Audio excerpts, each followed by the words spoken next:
today, guys, and today I'm back on the video. And today I'll be reacting to scary stories.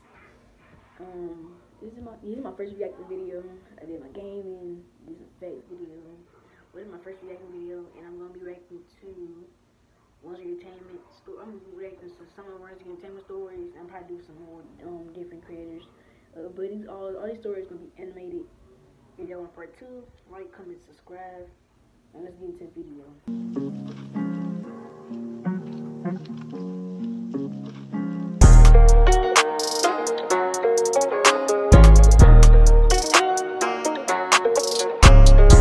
Okay, first story is True Stalker Horror Story Animated.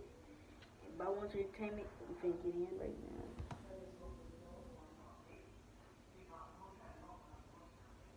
A few years back, I was a shift manager for a local big box pharmacy and convenience store. It was right across my backyard, and I could probably sprint there in under a minute if I really wanted to, so it really worked out for me. I was in my late 30s. I worked out quite a lot, and while I was fit, I was still a smaller girl. Even though I was married, I would constantly get hit on and asked out. It was pretty flattering, but it always made me feel really awkward. Now, this particular store I worked at was in a really weird part of town. It was on the right side of town to attract the Karens, but close enough to the not-so-good side of town to attract the drug addicts, drunks, and psychopaths. Anyway, let me say that I'm not someone that gets scared easily. I've had someone high on meth crash their car into the side of the store, causing the back of our store to bend inward because we didn't carry pineapple juice. I had a man pick me up and throw me over his shoulder and start walking out the door with me, saying that I'd make a good wife. Yeah, that's one for another time. Anyways, it all started on a Sunday morning. I remember this because I was really busy building end caps and making sell signs. I was working with my favorite coworker, so the day was flying by and I was really bubbly this day. There was a man and his son that came into the store and they made a beeline for me. The man was probably just a little under 6 foot, and he was skinny. The man had dreadlocks and a long skinny silver earring dangling from his ear. He also had this really tan trench coat that I found really odd because it was summer. Nonetheless though, I had then greeted them and asked if they needed some help. The man spoke with a really thick Jamaican accent, and he said that his GPS stopped working, and he wanted to see if we had any. I let out a really small laugh, thinking he was messing with me. No, that would be at Best Buy or something, but we do have a small section of electronics on this wall over here. I indicated the wall to the back of me. Oh, thanks, he said, taking a look, but also keeping his eyes on me. Something about those eyes just really chilled me. He was speaking another language to his son, but I kept going on about my task for the day, and he would call me to help him, asking me questions about chargers and SD cards. I answered them, and then he started telling me how beautiful I was. Really awkwardly, I had thanked him. You must work out, yeah?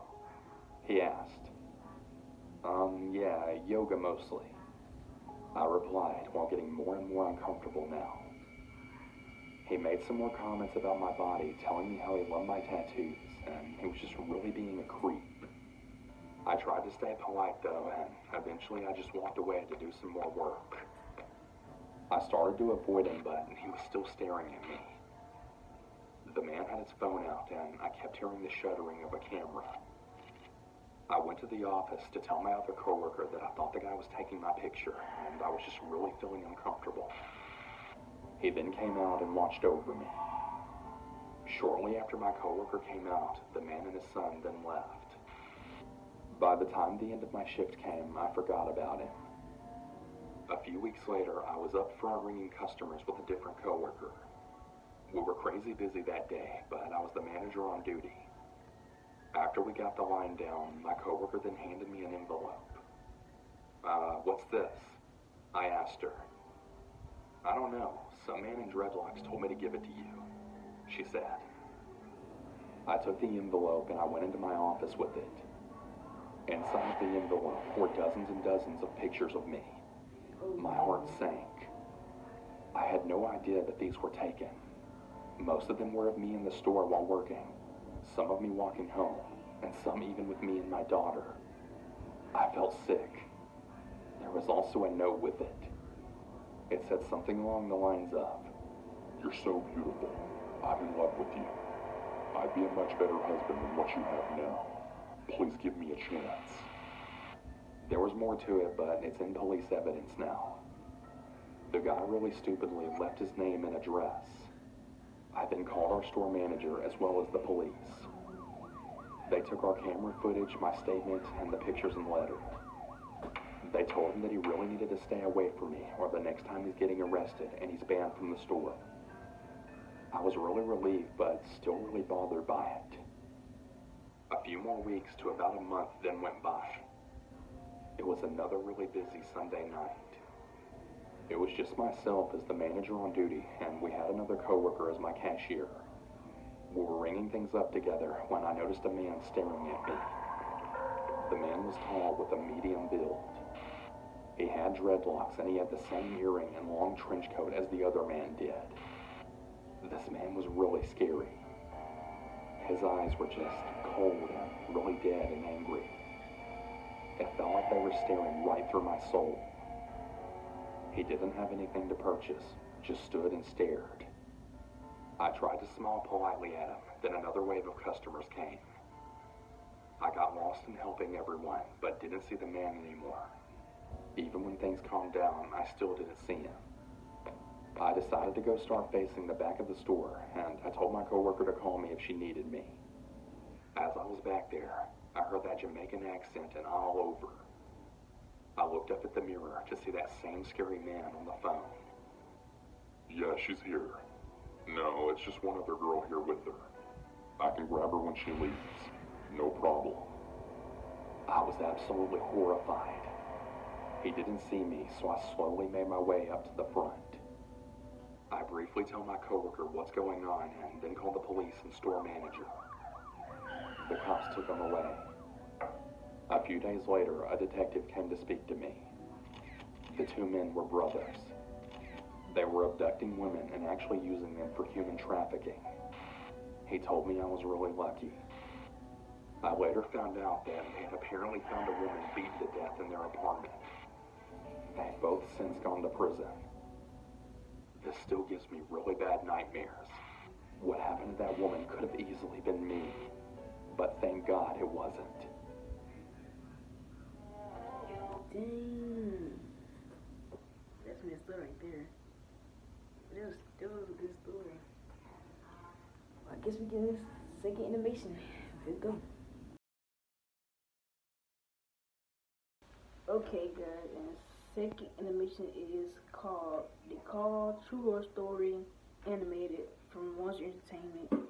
Dude, Runs Entertainment stories are good, but some of these I already see it, they kind of new. But let's talk and let's get into the video. When I was 9, I was staying home alone. It was early morning, and I had just gotten out of the shower and brushed my teeth. I put on my favorite outfit, set up a little area in the living room with a drink and a snack, and then turned on the TV to watch something. The phone rang. I went across the house to go answer it. The voice on the other end was, well, really familiar and really comforting for me. He asked me about my day so far, and he made small talk. After about a minute or so, he then said, "I like your outfit. Is pink your favorite color?" I replied back with, "Oh, thank you. No, it isn't." "What were you planning on watching on TV?" he asked. It took me a few seconds to understand what was happening, as I was only 9 years old and very naive. The voice on the other end of the phone then changed. It became deep and raspy and horrific. The voice then proceeded to describe all these horrible things that they wanted to do to me, and in detail. I went numb. My skin felt as if it were on fire, and my heart was racing. I had never been more terrified in my entire life. I slammed down the phone, and then I called my mom at work. I tried to explain what happened, and I'm not sure I was making much sense. She got on to me for answering the phone, and she told me to go back about my day. I remember trying to explain to her that he was watching me, and that he told me what I had been doing, and that he knew what I was wearing. I also mentioned that I was going to call 911 because I needed help. That isn't necessary. I'm not coming home. Just don't answer the phone and go watch TV, she said, and then I hung up. I was really confused and I was scared. I could feel his eyes on me. I pulled the curtains closed and I raced around the house, torn between doing what I felt was right and doing what I had been told by my mother. This whole time, the phone was ringing. The second it would stop, it would just start up yet again. The sound of the phone ringing would pulse through my entire body like electricity. It was practically paralyzing me. It was like I was frozen but also on fire at the same time. I waited for a pause in the ringing and called 911. I'm home by myself and I'm 9 years old and someone's watching me and telling me they're going to kill me, I told the operator. She tried to keep me calm and she said that she would send help for me. I remember standing there listening to this kind voice just trying to help me, but I could feel every scary movie scenario just playing out behind me. Was he creeping up behind me with a knife? Was he going to shoot me through a window? Was he going to throw a rock through the glass and open the door? I just didn't know. I couldn't breathe and I couldn't feel my body. In a moment of panic, I set off the alarm to the house and ran outside. I remember this sense of relief, but also this overwhelming feeling of having a separation in my reality. The house felt small and dark and really dangerous and cold. Outside felt open, as well as safe and warm. I could hear lawnmowers and the sounds of birds chirping. It was a beautiful break from that bone-chilling feeling of the phone. It was like I was watching a movie and I could see myself experience both of these environments at the same time. A neighbor was pushing his child in a swing. He was concerned. He let me stand next to him and he protected me. I could hear the sirens now, the blaring sound getting louder as they grew closer. It felt like it took an eternity, but the police finally arrived. An officer walked over to me and he asked me what happened. I did my best to explain it, but so many of the words on the phone that were used were just so embarrassing. I couldn't bring myself to use such adult words to a police officer. And his other words were just bone-chilling. I couldn't say those either. To this day, I can still hear my young voice repeating the words. He was watching me. He said he was going to kill me. Not long after, my mom's car pulled into the driveway. She, for some reason, decided to come home. She didn't look for me or come to speak to me. She just calmly got out and then walked over to the police officer. I was standing in the doorway from the house to the garage, just facing the driveway. I could see my mom and the police officer. I was watching and trying to understand, trying to figure out what was happening. Then I saw it. She was laughing. My face was swollen from tears, my heart still racing, and my skin was on fire. And my mom was laughing? What the hell was going on? Very slowly, I crept a little closer, and I then overheard. I'm so sorry about this. I guess she just got scared being home alone and overreacted. I'm really sorry. What the hell's happening? What did I do wrong? Did I imagine this? Was this a dream? Should I not have called 911? Did I actually overreact? My memory of what happened after that is a little hazy. I remember refusing to stay home alone and the sound of the phone ringing just rippling through my body. It wasn't something I liked discussing. I refused to repeat what had been said to me by the voice on the phone. My mom decided that she knew who did it, but she didn't even know the details. There was no investigation. No one was questioned. She told me it was a boy who was the same age as me who lived across the street.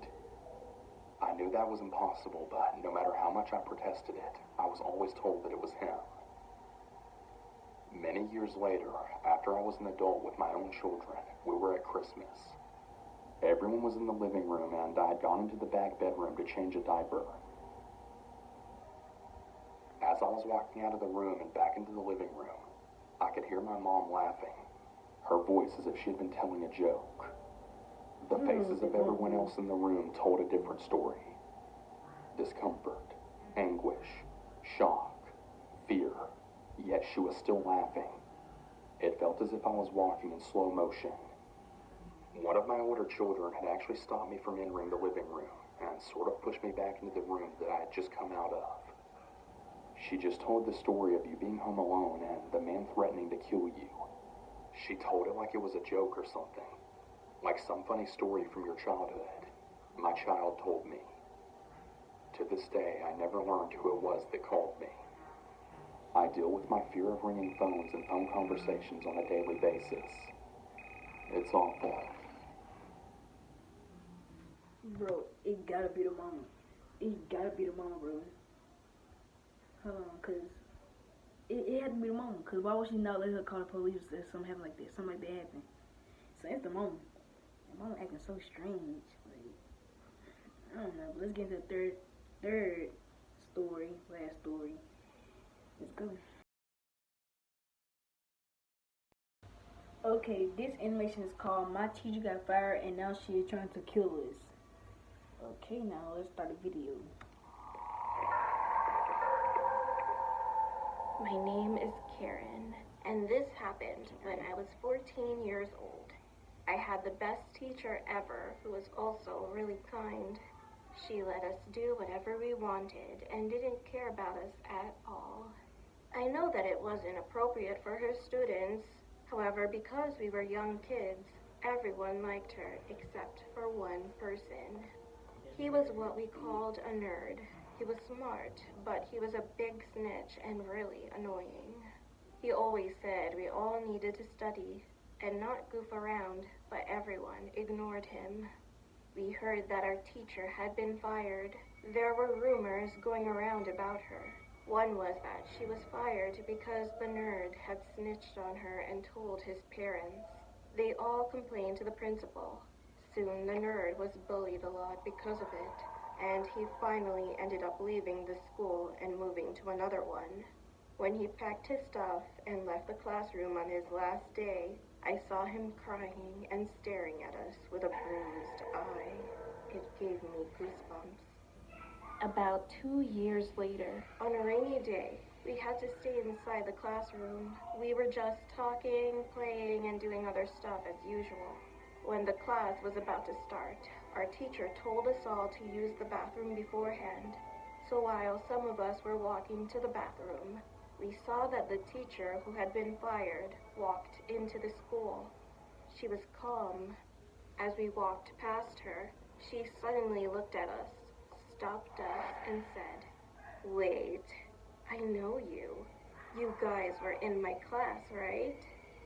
She was smiling at us, but somehow she looked very tired, and I felt a bit weird.